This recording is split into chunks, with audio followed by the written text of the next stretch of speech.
One of the main reasons to promote customer loyalty is because those customers can help you grow your business faster than your sales and marketing teams. There are a number of other reasons why customer loyalty is critical to your success. Customer loyalty is something all companies should aspire to simply by virtue of their existence. The point of starting a for-profit company is to attract and keep happy customers who buy your products to drive revenue. Customers convert and spend more time and money with the brands to which they're loyal. These customers also tell their friends and colleagues about those brands, to which drives referral traffic and word-of-mouth marketing.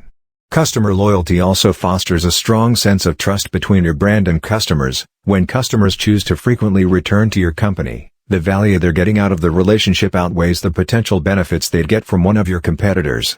Since we know it costs more to acquire a new customer than to retain an existing customer, the prospect of mobilizing and activating your loyal customers to recruit new ones, simply by evangelizing a brand, should excite marketers, salespeople, and customer success managers alike.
Marriage can be described as a bond/commitment between a man and a woman.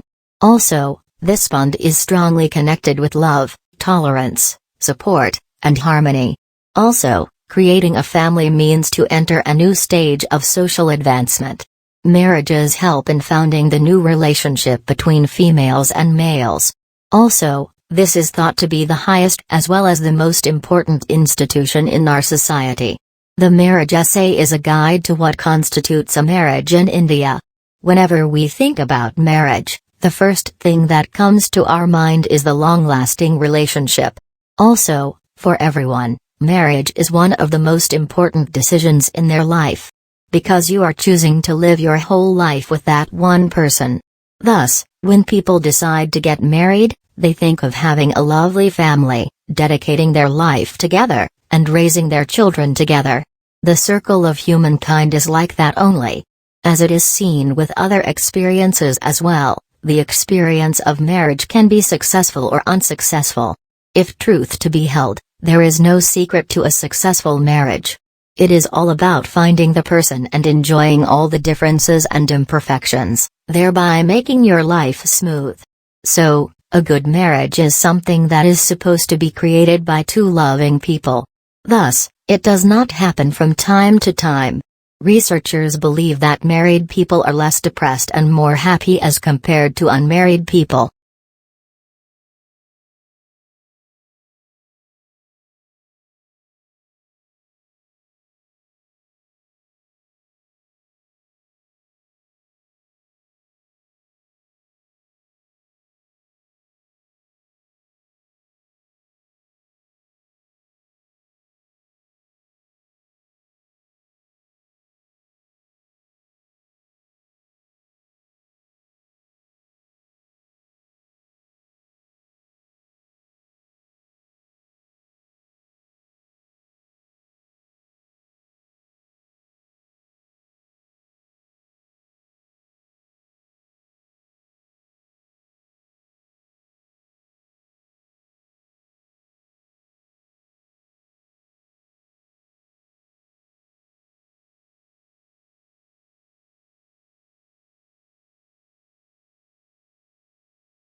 The first naturally acquired by humans is their mother tongue.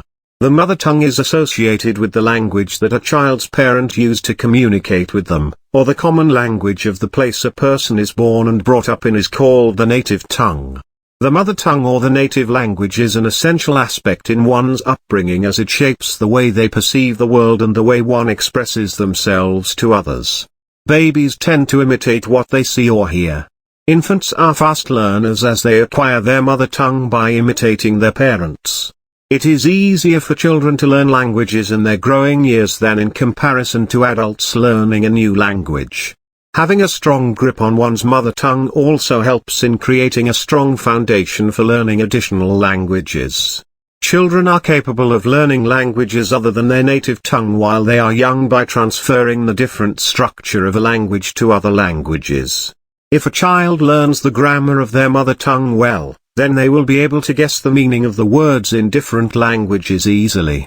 Since people from different regions have varying mother tongues, that is why many institutions and parents teach a second language to children so that they can communicate with more people, without any language barriers. A person might be able to converse in multiple languages, but if they are spoken to in their mother tongue, then a sense of familiarity prevails over them.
Calendar, attempting to record and to predict the passage of time, are offered an easy first step in the cycle of the moon.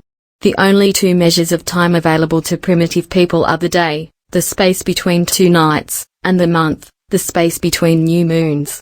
The month is a well-adjusted length of time for recalling fairly recent events, and it has a magic significance through its loose link with the female menstrual period. A far more important slice of time is the year, a full circuit of the Earth round the Sun, crucial in human activities because of its influence on seasons and crops. But the length of a year is exceptionally hard to measure.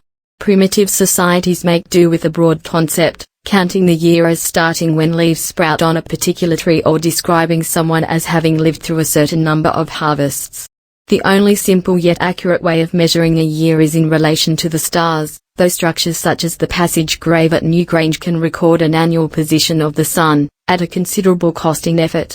The stars appear in the night sky at different times and places depending on where the Earth is in its orbit round the Sun.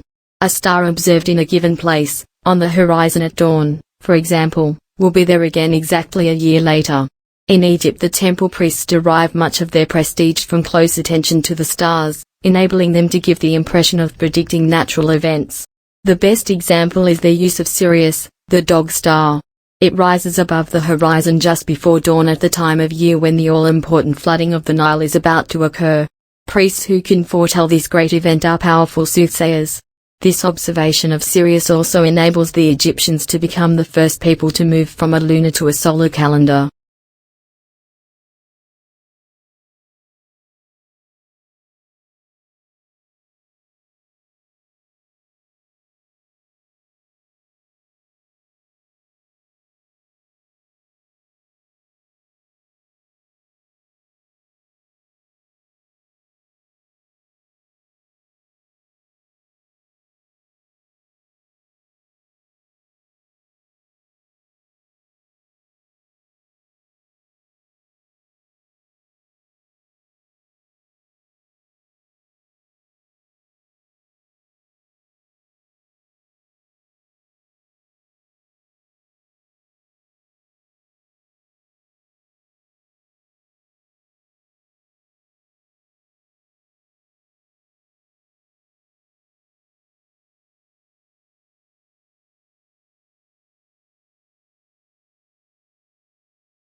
A conference is generally understood as a meeting of several people to discuss a particular topic.